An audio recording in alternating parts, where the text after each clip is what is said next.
আমার সাথে বর্তমানে বাংলাদেশে এবং বাংলাদেশের বাইরে কয়েকটা দেশে অনেকেই এই সাপ্লিমেন্টগুলো নিয়ে কাজ করতেছে বা এই সাপ্লিমেন্টগুলো মানুষকে পরামর্শ দিচ্ছে। আমি জানি আপনারা সাপ্লিমেন্টগুলো ব্যবহার করে উপকার পাইছেন, এরপরেই পরামর্শটা দিচ্ছেন, কারণ উপকার না পেলে মুখ দিয়ে কখনো এই কথাটা আসতো না, ঠিক আছে? তো আমি এটা স্পষ্ট জানি, আমি আপনাদের জন্য একটা উপদেশ দিচ্ছি বা একটা পরামর্শ দিচ্ছি।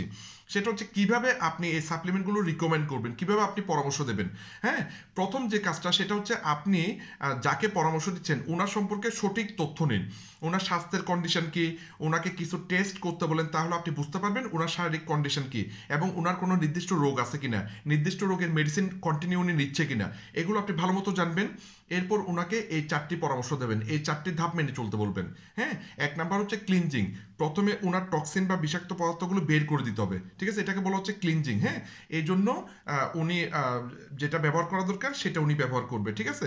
দ্বিতীয় যে বিষয়টা সেটা হচ্ছে রিপ্লেনিশিং, মানে প্রতিস্থাপন করা। প্রতিদিন ওনার শরীরে কিছু পুষ্টিকর উপাদান দেওয়া দরকার, ঠিক আছে, যেগুলোর ঘাটতি হচ্ছে, তাহলে সেগুলো উনি প্রতিস্থাপন করবে, সেই ধরনের পণ্যগুলো ব্যবহার করবে। 3 নাম্বার যে বিষয়টা সেটা হচ্ছে স্ট্রেন্থেনিং, শক্তিশালীকরণ। শক্তিশালীকরণ, হ্যাঁ, তাহলে ওনার অর্গানগুলোকে, প্রতিটা অর্গানকে শক্তিশালী করার জন্য যে পণ্যগুলো লাগবে সেগুলো উনি ব্যবহার করবে। 4 নাম্বার পদক্ষেপ হচ্ছে ব্যালেন্সিং।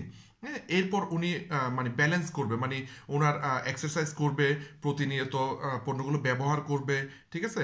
যে যে নিয়মগুলো মানা দরকার সেই নিয়মগুলো উনি মেনে চলবে, এটাকে বলা হচ্ছে ব্যালেন্সিং। এই 4টি পদক্ষেপ মেনে চললে উনি ভালো থাকতে পারবে, সুস্থ থাকতে পারবে।